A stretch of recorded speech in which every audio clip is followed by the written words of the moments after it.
Magandang umaga po. Narito na po ang magiging lagay ng panahon ngayong umaga ng Miyerkules, December 3, 2025.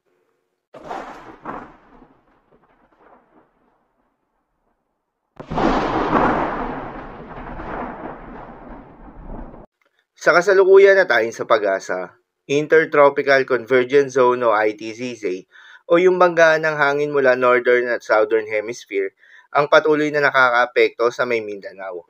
Dahil dito ay asahan yung maulap na kalangitan na may kalat-kalat na mga pagulan at thunderstorms. Northeast monsoon naman o hanging amihan ang nakakaapekto pa rin sa may extreme northern Luzon. Dahil dito ay asahan yung maulap na kalangitan na may kasamang mahihinang mga pagulan. Habang sa nalalabing bahagi pa ng ating bansa kasama ng Metro Manila, ay asahan naman yung generally fair weather condition, mainit at malinsangan na panahon sa umaga hanggang sa tanghali. Ngunit pagsapit ng hapon o gabi ay asahan naman yung mataas na tsansa ng mga pagulan o thunderstorms. Samantala, yung binabantayan na low pressure area sa labas ng Philippine Area of Responsibility ay nanatiling nasa high chance na maging sangganap na bagyo within the next 24 hours. Uli nga itong namatahan sa layong 1,210 kilometers east ng southeastern Luzon. Base sa datos ng pag-asa, inaasahan na papasok ito ng Philippine Area of Responsibility ngayong araw. At kung sakaling makapasok na nga ito at maging isang ganap na bagyo, bibigyan ito ng local name na Bagyong Wilma. Ang nasabing low pressure area ay posibleng tumawid sa Visayas o Southern Luzon area ngayong darating na weekend. Para sa magiging development nito, patuloy lamang na magantabay sa mga update nating ilalabas, lalo na ng pag-asa.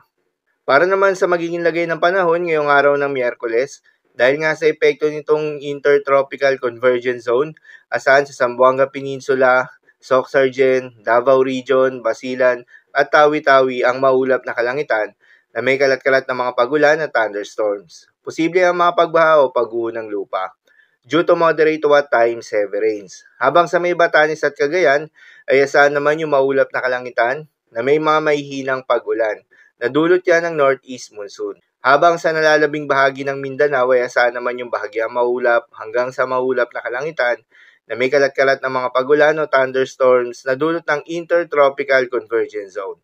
Posible rin ang mga pagbaha o pag-uho ng lupa during severe thunderstorms. At sa Metro Manila at nalalabing bahagi pa ng ating bansa ay asahan rin yung bahagyang maulap hanggang sa maulap na kalangitan na may kalat-kalat na mga pagulan o thunderstorms na dulot ng mga localized thunderstorms. Posible rin ang mga pagbaha o pag-uho ng lupa during severe thunderstorms. Madalas, nabobo ang mga thunderstorms na ito tuwing hapon o gabi na nagtatagal ng 1 hanggang 2 oras. Kaya naman ingat sa mga posibleng banta ng pagbaha at pag-uho ng lupa, lalong-lalo na sa mga lugar na inuulan na noong mga nakaraang araw pa. Para naman sa magiging lagay ng mga dagat baybayin, ayon sa pag-asa ay wala tayong nakataas na gale warning sa anumang seaboards ng ating bansa. Kaya naman malayang makakapamalaot yung mga kababayan nating mangingisda at yung may mga maliliit na sasakyang pandagat. Subalit iba yung pag-iingat pa rin, lalo na sa mga papalaot sa may seaboards ng extreme northern Luzon dahil inaasahan yung katamtaman hanggang sa malo na karagatan.